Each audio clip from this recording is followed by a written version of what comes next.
Senhor, o senhor poderia fingir ser meu pai? Só por um dia? Sussurrou a órfã do outro lado da cerca. Ele era o homem mais temido da região, mas a resposta dele mudou tudo. Arthur Montenegro ajeitou as luvas de couro, enquanto seu cavalo puro sangue trotava pelas ruas poeirentas de Vale Seco. O nome do vilarejo era uma descrição dolorosamente precisa. O sol castigava a terra rachada, e as poucas casas de madeira pareciam se curvar sob o peso do calor e do desespero. Arthur odiava aquele lugar. Odiava a poeira que se agarrava em sua bota perfeitamente polida. Odiava o cheiro de resignação no ar. E, acima de tudo, odiava o fato de que aquele vilarejo era sua propriedade. Ele era dono de tudo que a vista alcançava. As minas de prata que ficavam a leste, as fazendas de gado que se espalhavam pelo oeste e aquele vilarejo miserável no meio de tudo, habitado pelos homens que trabalhavam para ele e pelas famílias que eles mal conseguiam sustentar. Arthur não era um homem cruel por prazer, mas era um homem de negócios. E os negócios exigiam pulso firme, lógica fria e uma distância segura das emoções humanas. Emoções, ele tinha aprendido da forma mais dura, eram a matéria-prima do fracasso. Os moradores saíam de suas casas para vê-lo passar, mas ninguém acenava, ninguém sorria. Apenas olhavam com uma mistura de medo e respeito relutante. Ele era o homem que assinava seus pagamentos, o homem que podia fechar a mina e condenar todos à fome, o homem que aparecia 2 vezes por ano para garantir que seus lucros estavam sendo devidamente calculados. Seu administrador local, um homem gorducho e bajulador chamado Horácio Barreto, correu ao seu encontro assim que ele desmontou em frente ao armazém principal. "Senhor Montenegro, que honra inesperada!" Barreto exclamou, limpando o suor da testa com um lenço sujo. "Se eu soubesse de sua vinda, teria preparado uma recepção adequada." "Eu não vim para uma recepção, Barreto. Vim ver os livros." A voz de Arthur era grave e cortante, sem espaço para gentilezas. "Os últimos relatórios de produção da mina estão abaixo do esperado. Quero saber o porquê." O sorriso de Barreto vacilou. "Claro, senhor. Problemas com o maquinário, alguns mineiros doentes. Nada com que deva se preocupar. Mas hoje é um dia especial no vilarejo, um dia de festa." Arthur ergueu uma sobrancelha, o desinteresse claro em seu rosto. "Festa? O dia da família, uma pequena iniciativa minha para levantar o moral dos trabalhadores", explicou Barreto, gesticulando em direção à praça principal. "Famílias da capital vêm visitar, conhecer nosso pequeno paraíso e, claro, dar uma olhada nas crianças do orfanato. Quem sabe não conseguimos um lar para alguns dos nossos pequenos desafortunados." Arthur sentiu uma pontada de irritação. Ele detestava as iniciativas caridosas de Barreto, que sempre pareciam servir mais para a autopromoção do administrador do que para o bem-estar de quem quer que fosse. O orfanato era outra de suas responsabilidades relutantes, um lugar que ele financiava, mas no qual nunca havia posto os pés. Era um lembrete de um lado da vida que ele preferia ignorar. "Faça o que quiser com seu tempo, Barreto. Eu estou aqui pelos números. Prepare os livros na sala dos fundos. Estarei lá em 1 hora." Sem esperar por uma resposta, Arthur se virou e começou a caminhar pela borda do vilarejo, querendo inspecionar o estado das cercas que delimitavam suas terras. Ele precisava de um momento sozinho, longe da bajulação de Barreto e dos olhares assustados dos moradores. Foi ali, encostado em uma cerca de madeira áspera, olhando para a vastidão de suas terras áridas, que ele a ouviu. "Senhor?" A voz era tão baixa que a princípio ele pensou ser o vento. Ele se virou e não viu ninguém. Quando estava prestes a se virar de volta, a voz veio de novo, mais perto. "Senhor, por favor." Ele olhou para baixo e a viu. Do outro lado da cerca, uma menina pequena o observava através das frestas da madeira. Ela não devia ter mais de 8 anos, talvez 9. Usava um vestido simples, de um tecido vermelho desbotado pela poeira e pelo sol. Seus cabelos castanhos estavam presos em uma trança desajeitada, e seu rosto pequeno estava sujo, mas seus olhos eram grandes, de um castanho profundo, e o encaravam com uma seriedade que não pertencia a uma criança. Ela não parecia ter medo dele, o que era, por si só, surpreendente. Todos em Vale Seco tinham medo dele. "O que você quer, criança?" ele perguntou, a voz saindo mais ríspida do que ele pretendia. A menina engoliu em seco, mas não desviou o olhar. Ela segurava algo pequeno em suas mãos, um objeto que ele não conseguia identificar. Devagar, ela se aproximou mais da cerca, seus dedos pequenos se agarrando à madeira. "Senhor, o senhor poderia fingir ser meu pai, só por um dia?" A pergunta o atingiu como um raio. De todas as coisas que ele esperava ouvir naquele vilarejo esquecido por Deus, aquela era a mais absurda. Ele olhou ao redor, esperando ver algum adulto por perto, algum pai ou mãe que tivesse colocado a criança para fazer aquela brincadeira de mau gosto. Mas não havia ninguém, apenas ele e a menina, separados por uma cerca. "Isso é algum tipo de piada?" E rosnou, a irritação crescendo. "Não tenho tempo para brincadeiras de criança." "Não é uma brincadeira, senhor." A voz dela tremeu, mas a determinação em seus olhos não vacilou. "É por causa do Dia da Família. O senhor Barreto disse que todas as crianças do orfanato precisam ser apresentadas por um parente. Ele disse que as que não tiverem ninguém, as que ninguém quiser, serão enviadas para trabalhar nas minas de carvão do norte. Ele disse que não vai mais gastar seu dinheiro com casos perdidos." As minas de carvão. Arthur sabia sobre elas. Não eram suas, pertenciam a um conglomerado rival conhecido por suas práticas brutais. Enviar uma criança para lá era uma sentença de trabalho escravo, uma morte lenta e dolorosa. A raiva começou a ferver em seu peito. Raiva de Barreto por sua crueldade mesquinha e por usar o nome de Arthur para justificar suas ações. "E por que eu?" ele perguntou, a voz ainda fria, mas a curiosidade começando a corroer sua indiferença. "Por que não pediu a um dos mineiros, a um dos capatazes?" A menina abaixou os olhos por um momento, olhando para o objeto em suas mãos. Com cuidado, ela o estendeu através da cerca. Era um pequeno medalhão de metal, amassado e escurecido pelo tempo. Ela o abriu. Dentro, havia um retrato em miniatura, desbotado e arranhado, de um homem sorrindo. O homem tinha cabelos escuros, um queixo forte e olhos gentis. E apesar da má qualidade da imagem, Arthur sentiu um choque percorrer seu corpo. O homem no retrato parecia com ele, uma versão mais jovem, mais feliz, menos endurecida pela vida, mas a semelhança era inegável. "Meu pai se parecia com o senhor", ela sussurrou. "Minha mãe sempre dizia que ele era o homem mais forte e mais gentil do mundo. Ele morreu antes de eu nascer. Ela dizia que se um dia eu precisasse de ajuda, deveria procurar por um homem bom com olhos tristes, porque homens com olhos tristes entendem a dor." Olhos tristes. Ninguém nunca havia descrito seus olhos daquela forma. Frios, calculistas, duros, sim, mas tristes. A palavra o desarmou. Ele olhou para o próprio reflexo distorcido no metal do medalhão e pela primeira vez em anos, viu o que a menina via. A sombra de uma perda antiga, uma dor que ele havia enterrado sob camadas de riqueza e poder. A memória de sua esposa, Helena, e do filho que nunca chegou a conhecer, o atingiu com força total. "Qual o seu nome, criança?" ele perguntou, a voz mais suave. "Lia. Lia." Ele repetiu o nome. "E por que você acha que eu, de todos os homens, aceitaria uma proposta tão insensata?" "Porque o senhor é o dono de tudo," ela disse com uma lógica simples e devastadora. "O senhor Barreto tem medo do senhor. Todos têm. Se o senhor disser que é meu pai, ninguém vai duvidar. Ninguém vai ter coragem de me mandar para as minas." Ela estava certa. Sua palavra era lei naquelas terras. Um simples aceno de sua cabeça poderia mudar o destino de qualquer pessoa ali. Ele, Arthur Montenegro, o homem que construiu um império sobre a lógica implacável, estava sendo confrontado por uma órfã de 8 anos com um medalhão amassado e uma lógica irrefutável. Recusar seria a coisa sensata a fazer. Seria manter a distância, proteger seu coração endurecido, voltar para os seus livros de contabilidade e esquecer aquele encontro. Mas então ele olhou para os olhos de Lia de novo. Eram os olhos de quem já tinha perdido tudo e ainda assim encontrava coragem para lutar. Eram os olhos que pediam não por caridade, mas por uma aliança. "E o que eu ganho com isso?"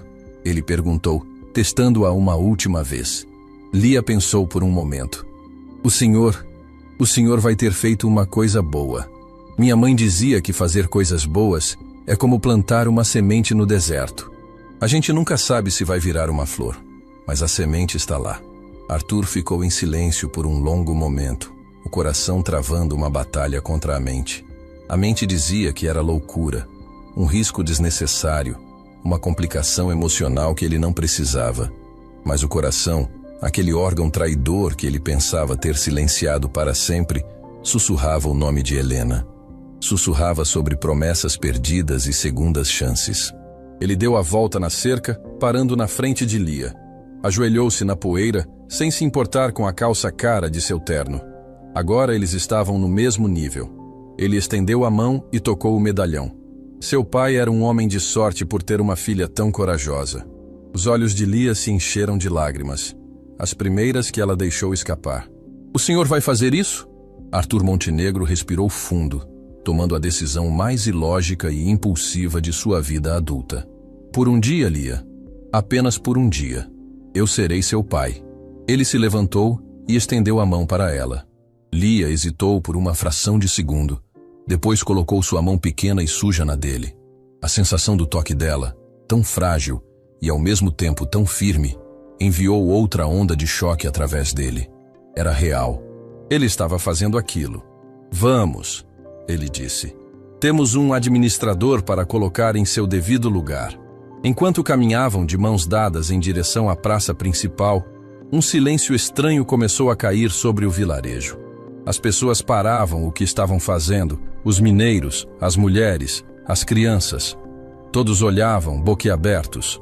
Arthur Montenegro, o proprietário fantasma, o homem de gelo, estava andando de mãos dadas com uma das órfãs. Na praça, Horácio Barreto estava no centro de um palco improvisado, discursando para um grupo de visitantes da cidade. Ele gesticulava, sorria, exalava falsa benevolência. Seus olhos varreram a multidão e pousaram em Arthur e Lia. O sorriso em seu rosto congelou. A cor sumiu de sua face, substituída por uma máscara de puro choque e confusão. Ele parou de falar no meio de uma frase. Arthur sentiu o olhar de Barreto sobre eles, um olhar que rapidamente se transformou de choque para fúria mal contida. Ele sentiu o sussurro se espalhando pela multidão como fogo em capim seco. Ele sabia que tinha acabado de quebrar todas as suas próprias regras. Havia se tornado o centro de um drama emocional, exatamente o que ele sempre evitara. Ele olhou para Lia. A menina andava ao seu lado de cabeça erguida, a mão segurando a dele com força. Pela primeira vez, havia um brilho de esperança em seus olhos. E Arthur soube, naquele instante, que apenas por um dia, talvez não fosse suficiente. A batalha pela segurança de Lia estava apenas começando, e ele, por algum motivo que desafiava toda a lógica, estava pronto para lutar. A praça inteira prendeu a respiração. O silêncio era tão denso que o zumbido de uma mosca soaria como um trovão. 200 pessoas, entre moradores locais e visitantes da capital, observavam a cena que se desenrolava, uma cena que desafiava a ordem natural de Vale Seco. Arthur Montenegro, o homem que era mais uma força da natureza do que uma pessoa, caminhava com a pequena Lia, a órfã, segurando sua mão como se fosse o tesouro mais precioso do mundo. Horácio Barreto, no palco, gaguejou e parou seu discurso. O suor que antes brotava em sua testa, agora escorria em riachos, manchando o colarinho de sua camisa. Seus pequenos olhos de porco se moveram de Arthur para Lia e de volta para Arthur. A confusão e o pânico travando uma batalha em seu rosto. Ele abriu a boca para falar, mas nenhum som saiu. Arthur não parou até chegar à base do palco improvisado. Ele ergueu o olhar para Barreto, e a frieza em seus olhos era suficiente para congelar o sol do meio-dia. Ele não precisava gritar. Sua presença era uma força por si só. Barreto, disse Arthur, a voz calma, mas carregada de uma autoridade que fez o administrador se encolher. Acho que você ainda não cumprimentou minha filha. A palavra filha ecoou pela praça. Foi um estrondo silencioso, uma onda de choque que percorreu cada pessoa presente. Os moradores de Vale Seco se entreolharam, incrédulos. Os visitantes da capital, que tinham vindo para um dia de entretenimento provinciano, de repente se viram no meio de um drama fascinante e inesperado. A filha de Montenegro. Desde quando Arthur Montenegro tinha uma filha? Barreto finalmente encontrou a voz, mas ela saiu como um chiado agudo. Sua filha, senhor Montenegro. Perdoe-me. Eu não estava ciente. Há muitas coisas das quais você não está ciente, Horácio. Aparentemente, minha filha, Lia, tem vivido aqui em seu orfanato. Arthur fez uma pausa, deixando o peso de suas palavras assentar. Imagine a minha surpresa ao descobrir as acomodações que você oferece. A ameaça velada era clara. O rosto de Barreto passou de pálido para um tom esverdeado.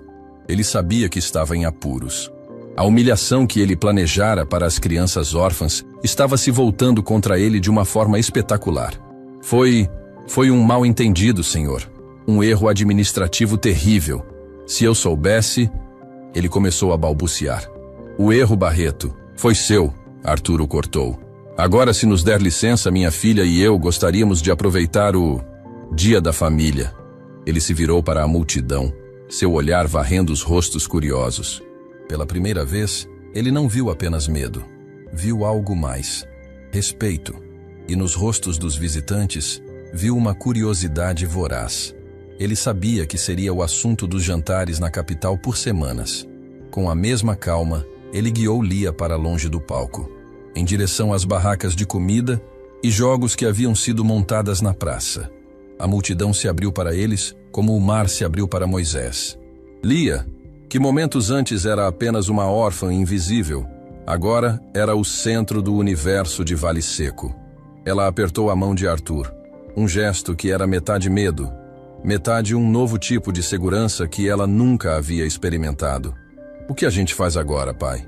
Ela sussurrou, testando a palavra na língua. A palavra soou estranha e maravilhosa. A pergunta pegou Arthur desprevenido. O que pais faziam? Sua experiência era teórica, enterrada em sonhos e tristezas de uma década atrás. Ele olhou para as barracas. Havia uma vendendo algodão doce, uma nuvem rosa e fofa de açúcar. Acho que pais compram doces para suas filhas, ele disse, mais para si mesmo do que para ela. Ele caminhou até a barraca e comprou o maior algodão doce que o vendedor tinha. Entregou-o a Lia, cujos olhos se arregalaram em admiração. Ela provavelmente nunca tinha visto tanto açúcar em um só lugar. Ela deu uma mordida pequena e tímida e um sorriso genuíno, o primeiro que ele via sem uma sombra de tristeza, iluminou seu rosto. Aquele sorriso o atingiu com mais força do que qualquer acordo de negócios que já fechara. Enquanto Lia comia seu doce, um casal elegantemente vestido da capital se aproximou. A mulher, uma figura imponente com um chapéu de plumas e um colar de pérolas, sorriu para Arthur com dentes que pareciam afiados demais. Arthur, meu caro, que surpresa deliciosa! Ela exclamou. Era Isadora Aguiar, esposa de um banqueiro com quem Arthur tinha negócios. Não sabia que você tinha uma família escondida por aqui.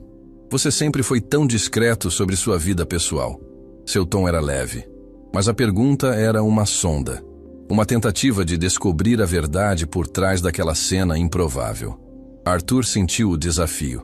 Ele precisava ser convincente, não apenas por Lia, mas por sua própria reputação.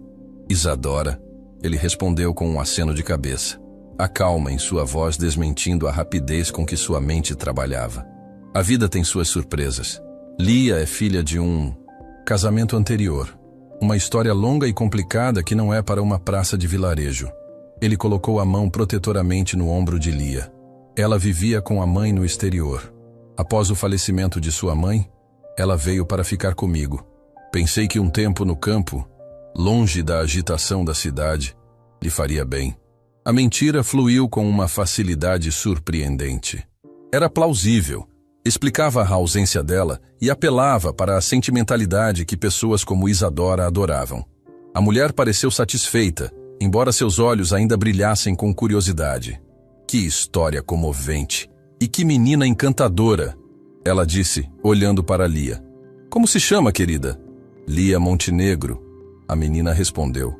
antes mesmo que Arthur pudesse pensar em como instruí-la.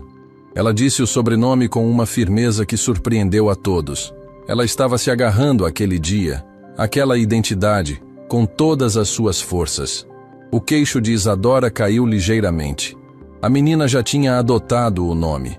Aquilo era mais sério do que ela imaginava. Ela e o marido se afastaram, sussurrando animadamente. Arthur sabia que a história que acabara de inventar estaria em todos os salões da capital até o final da semana.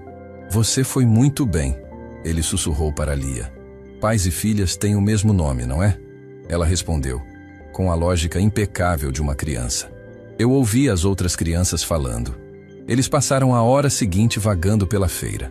Arthur se viu engajado em atividades que consideraria torturantes em qualquer outro dia. Ele a ajudou a ganhar um pequeno prêmio em um jogo de argolas, ouviu pacientemente enquanto ela descrevia os desenhos de cada animal em um pequeno carrossel e até comprou para ela uma fita de cetim azul para prender em sua trança. Cada sorriso dela, cada risada, era como uma gota de água em sua alma desértica. Ele estava começando a entender o que a menina havia dito sobre plantar sementes. Mas por baixo daquela fachada de normalidade, a raiva de Arthur contra Barreto crescia. Ele via as outras crianças do orfanato, encolhidas em um canto, observando as famílias felizes com olhos famintos. Estavam magras, suas roupas em farrapos, e o medo que tinham de Barreto era palpável. Cada vez que o administrador passava, elas se encolhiam. Quando o sol começou a baixar no horizonte, Arthur sabia que o dia de fingimento estava chegando ao fim. E ele não podia simplesmente devolver Lia ao inferno que era aquele orfanato. Lia, ele disse, ajoelhando-se na frente dela. Onde vocês dormem? Onde vocês comem? Quero que me mostre o orfanato. O sorriso de Lia desapareceu. O senhor não vai gostar do que vai ver. Não importa, eu preciso ver. Acompanhados pelos olhares de todo o vilarejo, Arthur e Lia caminharam em direção a um prédio velho e decrépito nos fundos da igreja. A pintura estava descascada, uma das janelas estava quebrada e coberta com tábuas de madeira, e a porta da frente rangia em suas dobradiças. Era ali que as crianças que geravam lucros para Barreto viviam. O cheiro o atingiu primeiro, um odor azedo de mofo, sujeira e tristeza. O interior era ainda pior que o exterior. O salão principal era escuro e frio, mesmo com o calor lá fora. Havia alguns colchões finos e rasgados jogados no chão. Em um canto, uma única mesa de madeira servia de refeitório. Lia o guiou pela casa. Aqui é o dormitório, ela disse, apontando para os colchões. A gente divide. Os cobertores são muito finos, e no inverno faz muito frio. Arthur tocou um dos cobertores. Era pouco mais que um trapo. A raiva em seu peito se transformou em uma fúria gelada. Ele estava pagando a Barreto uma quantia generosa todos os meses para a manutenção daquele lugar. Dinheiro suficiente para camas quentes, cobertores de lã e 3 refeições decentes por dia para cada criança. E a comida? Ele perguntou, a voz perigosamente baixa. A gente come sopa, quase sempre. Lia apontou para uma cozinha minúscula e imunda. Havia um caldeirão enferrujado em um fogão a lenha e alguns sacos de batatas murchas em um canto. Às vezes, quando os visitantes vêm, o Sr. Barreto compra pão e queijo para parecer que a gente come bem. O engano era sistemático. A crueldade era calculada. Lia, onde fica o escritório do Sr. Barreto? Arthur perguntou. É ali. Ela apontou para uma porta fechada no final do corredor. Mas ele não gosta que ninguém entre. Hoje ele não terá escolha. Arthur caminhou até a porta e a abriu sem bater. Barreto estava lá dentro, sentado atrás de uma mesa, com vários livros de contabilidade abertos. Ele pulou de susto quando Arthur entrou, tentando fechar os livros apressadamente. Senhor Montenegro, o que o senhor está fazendo? Esta é uma área privada. Este prédio é minha propriedade, Barreto. Cada prego, cada tábua, e as crianças que vivem nele estão sob minha responsabilidade. Arthur caminhou até a mesa e pegou um dos livros. Então me mostre onde está o dinheiro que eu envio todos os meses. Está tudo aí, tudo devidamente registrado. Barreto suava profusamente. As despesas são altas, comida, remédios, roupas. Arthur folheou as páginas. Ele não era apenas um homem de negócios. Ele era um gênio com números. Levou menos de 5 minutos para ele ver o padrão. Custos inflados, recibos de fornecedores que ele sabia que não existiam, despesas com manutenção que eram 3 vezes o valor de mercado. 100 quilos de carne por mês? Arthur perguntou, apontando para uma anotação. Eu não vi uma única criança saudável nesta casa, Barreto. Onde está a carne? É para a sopa, para dar sustância, gaguejou o administrador. E estes serviços médicos de emergência? R$ 500 na semana passada? Qual criança ficou doente? Barreto ficou em silêncio.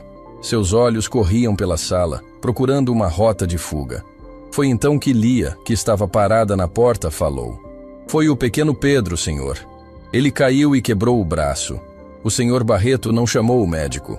Ele mesmo enrolou o braço do Pedro com umas talas de madeira e disse que meninos precisam ser fortes. Arthur fechou o livro com um baque surdo que fez Barreto saltar.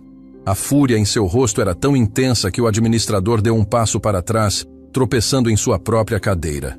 Você não apenas roubou meu dinheiro, Barreto. Você abusou de crianças indefesas. Você as negligenciou. Você as colocou em perigo.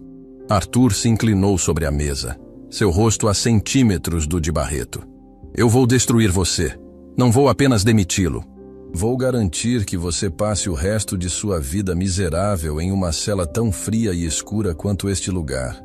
O medo no rosto de Barreto de repente deu lugar a algo mais. Algo feio e desafiador. Um sorriso torto se formou em seus lábios suados. O senhor acha que é tão simples, Montenegro? Ele zombou, a voz recuperando um pouco de sua arrogância.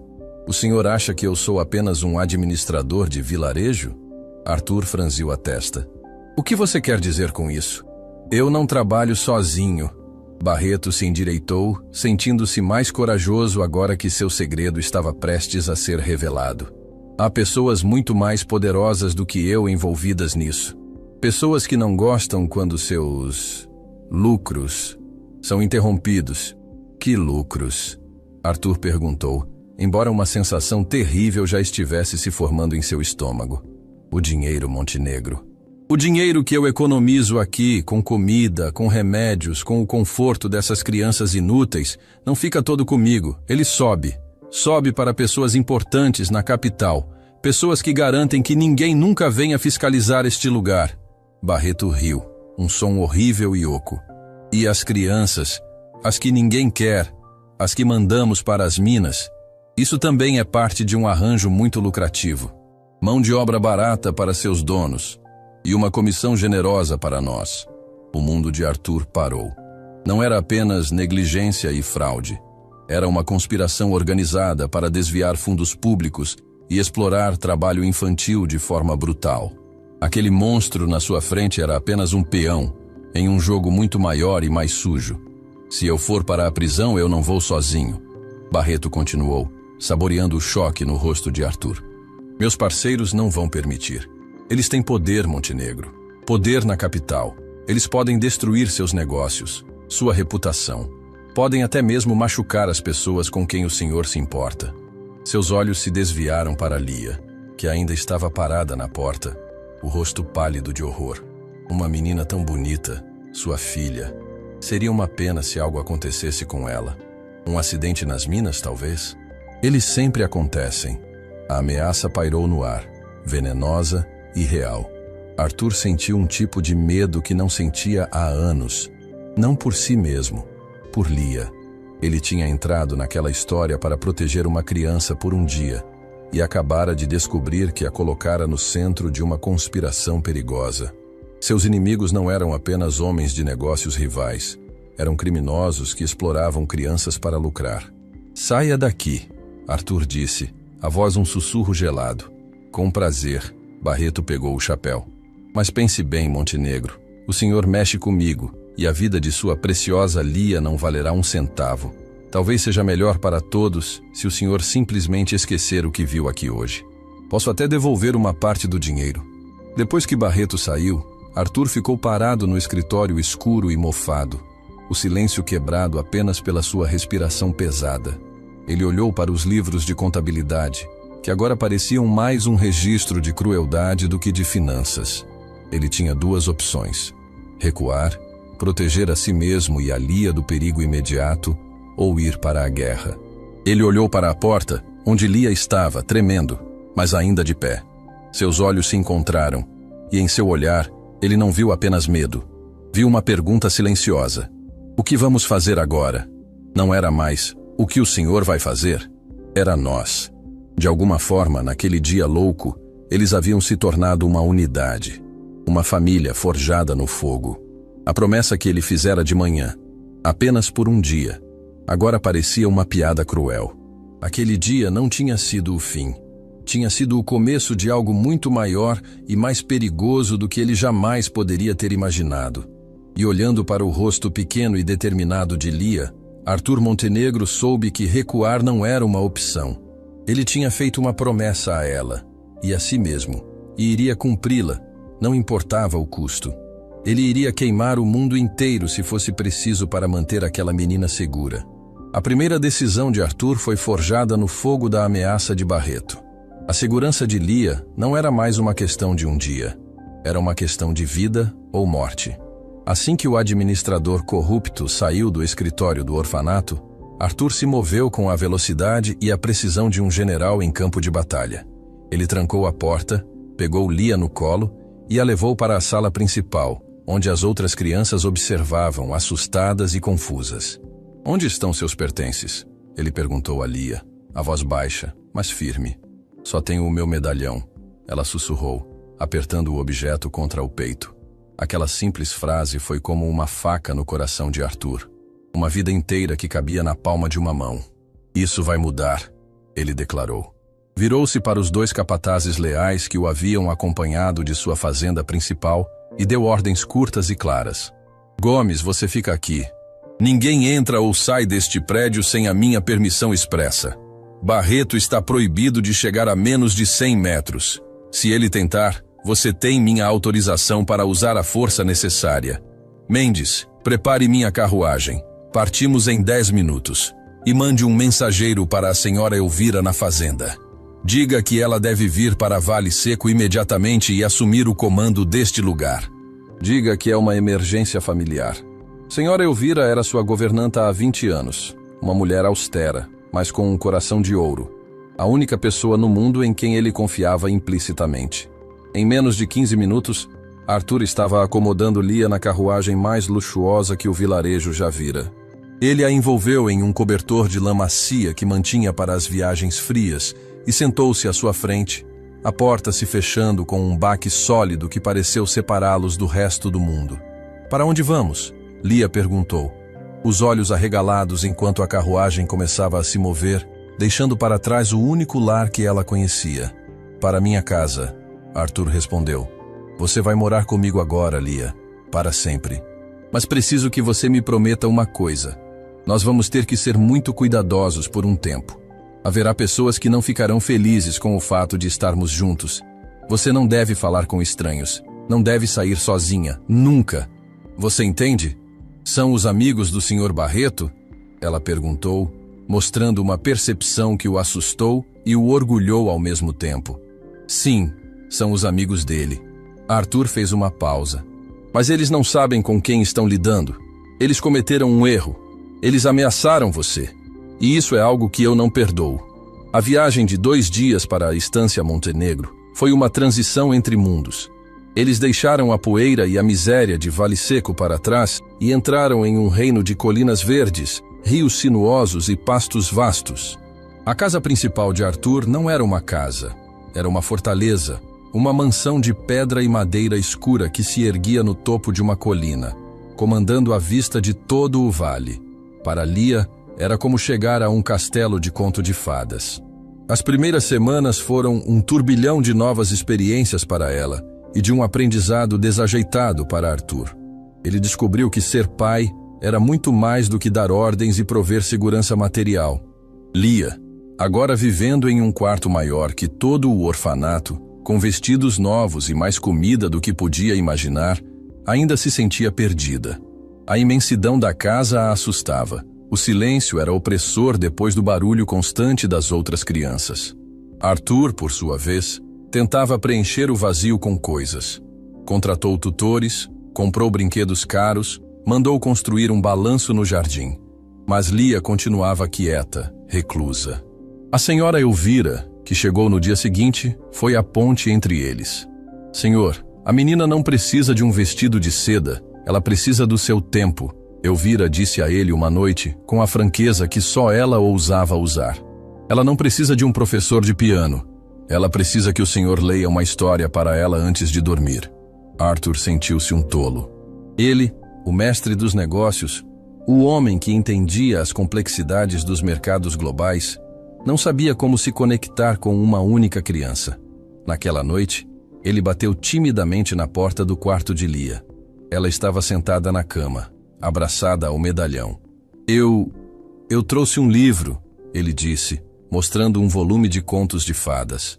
Elvira achou que você gostaria. Ele se sentou na beirada da cama e começou a ler.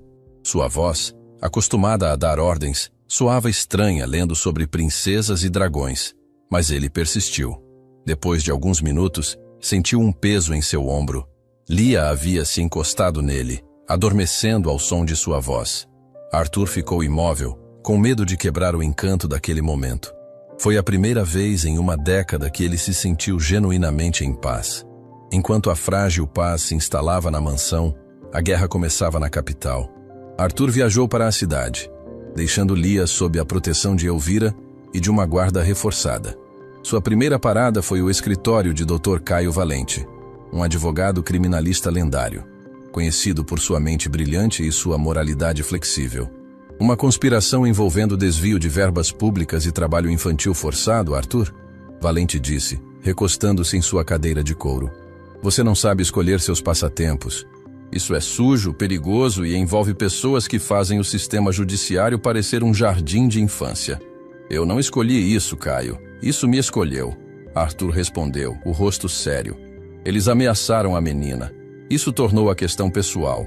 Eu preciso que você prepare o campo legal. Quero tudo pronto para quando eu derrubar o primeiro dominó. Para derrubar dominós, você precisa saber qual empurrar primeiro, disse o advogado. Você precisa de olhos e ouvidos onde você não pode estar. Você precisa do Falcão. Falcão não era seu nome verdadeiro. Ninguém sabia seu nome verdadeiro. Ele era um ex-agente de inteligência que agora trabalhava como investigador particular, o melhor do país. Era um homem que se movia pelas sombras, que falava a língua do submundo e que tinha uma rede de informantes que ia de mendigos a ministros. Arthur o encontrou em um café discreto. Falcão era um homem de aparência comum, o tipo que você não notaria na multidão, o que era sua maior arma. Quero que você investigue Horácio Barreto e seus parceiros, Arthur disse, indo direto ao ponto. Quero nomes, endereços, fraquezas. Quero saber de quem eles recebem ordens, para onde vai o dinheiro e quem lucra com o trabalho das crianças nas minas. Não me importa o custo.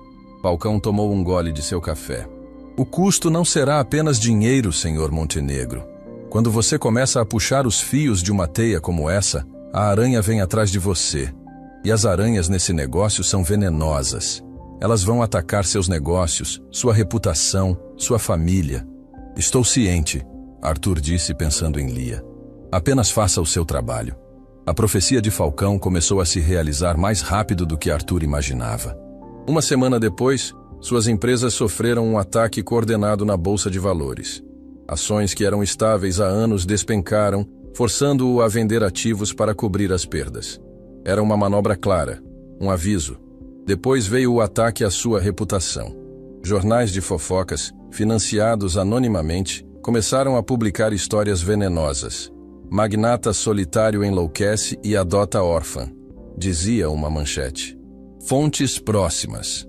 Questionam a sanidade de Arthur Montenegro, dizia outra. Eles usaram a história que ele mesmo inventou para Isadora Aguiar e a torceram, pintando-o como um homem instável que havia sequestrado uma criança e estava vivendo uma fantasia perigosa. A pressão era imensa. Parceiros de negócios ligavam preocupados. Banqueiros questionavam sua estabilidade. O mundo que ele construiu com tanto cuidado começava a tremer. Mas o pior golpe veio em uma noite chuvosa. Ele voltava de uma reunião tarde da noite quando os freios de sua carruagem falharam em uma descida íngreme. Foi a habilidade sobre-humana de seu cocheiro que evitou uma tragédia. Quando inspecionaram os freios, encontraram o cabo cortado quase por completo. A mensagem era clara: podemos matar você quando quisermos. Naquela noite, o medo o consumiu. Ele foi para o quarto de Lia. A menina estava tendo um pesadelo, se debatendo na cama, sussurrando o nome de Barreto e a palavra Minas. Arthur a pegou nos braços e a segurou até ela se acalmar. Está tudo bem, eu estou aqui. Ninguém vai te machucar, ele sussurrou, mais para convencer a si mesmo do que a ela. Eles vão te levar embora de mim? Ela perguntou, a voz sonolenta, os olhos cheios de lágrimas de pavor. Como levaram minha mãe? Naquele momento, a barreira final no coração de Arthur se quebrou. Ele a sentou em seu colo e, pela primeira vez, falou sobre seu próprio passado. Eu também perdi alguém, Lia, há muito tempo. Minha esposa, Helena.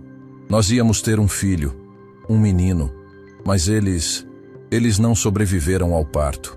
Sua voz falhou. Eu me fechei para o mundo depois disso. Pensei que se eu não amasse ninguém, nunca mais sentiria aquela dor. Eu estava errado. A dor nunca foi embora. Ela só ficou solitária. Ele olhou nos olhos dela. Você, Lia, você me fez sentir algo de novo. Medo, sim, mas algo mais. Você me deu um motivo para lutar por algo que não seja apenas dinheiro. Você me deu um motivo para ser o homem que Helena teria querido que eu fosse. Lia colocou a mão pequena no rosto dele. Helena teria gostado de mim? Ela teria te amado mais que tudo no mundo, Arthur disse, e a verdade daquelas palavras o surpreendeu.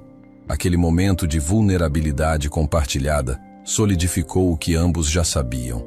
Eles eram uma família, e Arthur lutaria por sua família com a fúria de um leão. 2 semanas depois, quando a pressão estava no auge, e Arthur começava a se perguntar se tinha cometido um erro fatal, Falcão apareceu na sua porta no meio da noite, trazendo consigo o cheiro de chuva e de segredos. Eu tenho um nome para você, disse o investigador, colocando uma pasta sobre a mesa de Arthur. O homem no topo da teia, o cérebro por trás de tudo. Arthur abriu a pasta. Dentro havia uma fotografia e um dossiê. A foto era de um homem de cabelos grisalhos, sorriso afável e aparência distinta.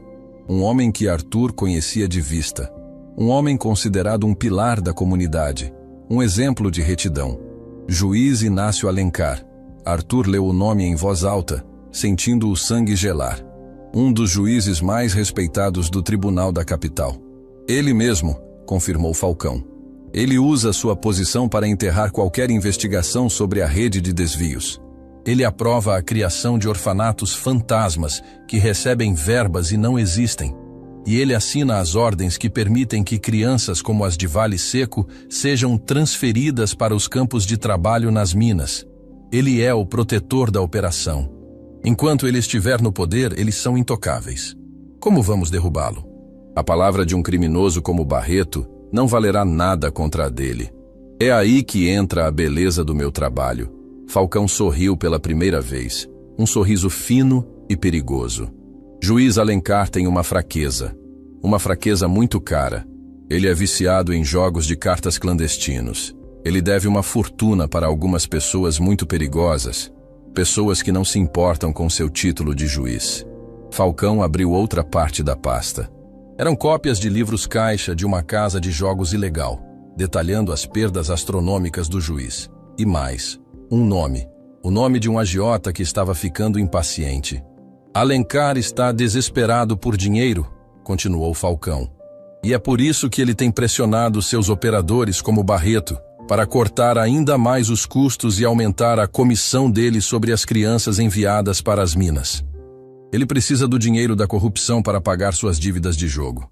A revelação foi revoltante. A vida de Lia e de dezenas de outras crianças estava sendo negociada para cobrir as perdas de um viciado em jogo.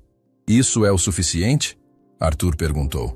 É uma alavanca, disse Falcão. Mas não é uma prova definitiva do esquema. Para isso precisamos de algo mais. Precisamos de um dos livros de contabilidade secretos dele. O livro onde ele anota os desvios de cada orfanato e os pagamentos que recebe dos donos de minas. Eu sei onde ele o guarda, em um cofre em sua casa de campo. Invadir a casa de um juiz federal é complicado. Arthur ficou em silêncio, o peso da decisão sobre seus ombros. O caminho à frente era traiçoeiro. Ele teria que usar métodos ilegais, lutar fogo com fogo, tornar-se o tipo de homem que sempre desprezou para proteger a menina que se tornara sua filha. Ele olhou pela janela do seu escritório escuro. A tempestade lá fora refletia a tempestade em sua alma. Ele se virou e olhou para a parede acima da lareira. Lá, pendurado, estava um pequeno desenho feito com giz de cera. Lia o havia feito na semana anterior. Eram duas figuras de palito, uma grande e uma pequena, de mãos dadas sob um sol sorridente. Ao lado, ela havia escrito com letras tortas, Pai e Lia. Aquele desenho simples era tudo o que importava. Era sua bússola moral, sua razão de ser. Ele olhou de volta para Falcão, a decisão estampada em seu rosto, os olhos frios e duros como aço. Consiga o livro, disse Arthur. Não me importa como, não me importa o risco. Eu quero Alencar. E quero que ele caia de um lugar tão alto que o som de sua queda ecoe por todo o país. A noite em que Falcão foi buscar o livro de contas do juiz Alencar foi a mais longa da vida de Arthur.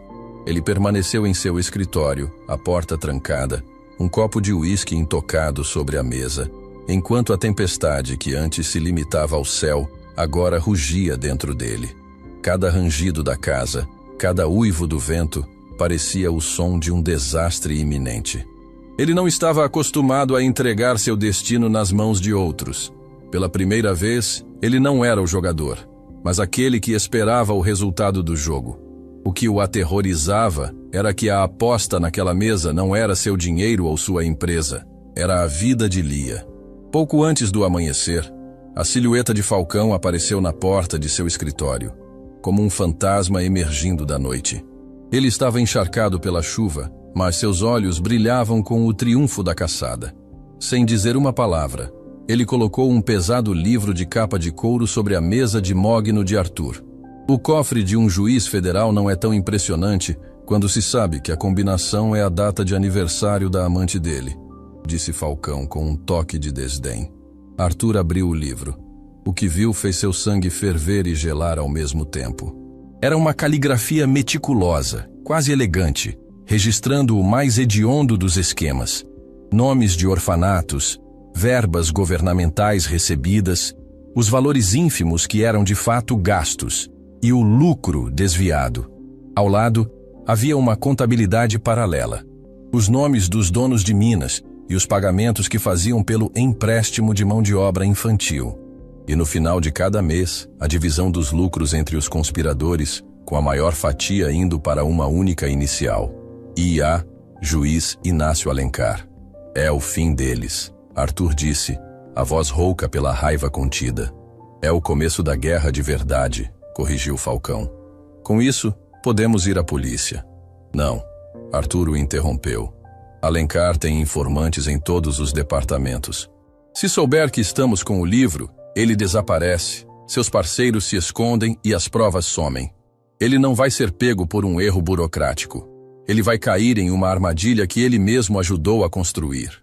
O plano foi traçado nas horas seguintes, em conjunto com o Dr. Valente, que chegou antes do sol nascer.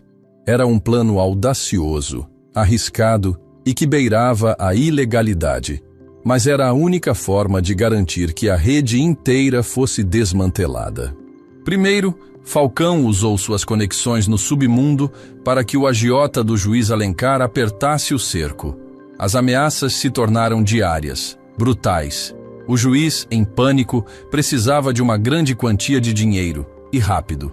Desesperado, ele contatou um dos seus principais comparsas, um dono de mina chamado Silas, exigindo um adiantamento de sua parte nos lucros do trabalho infantil.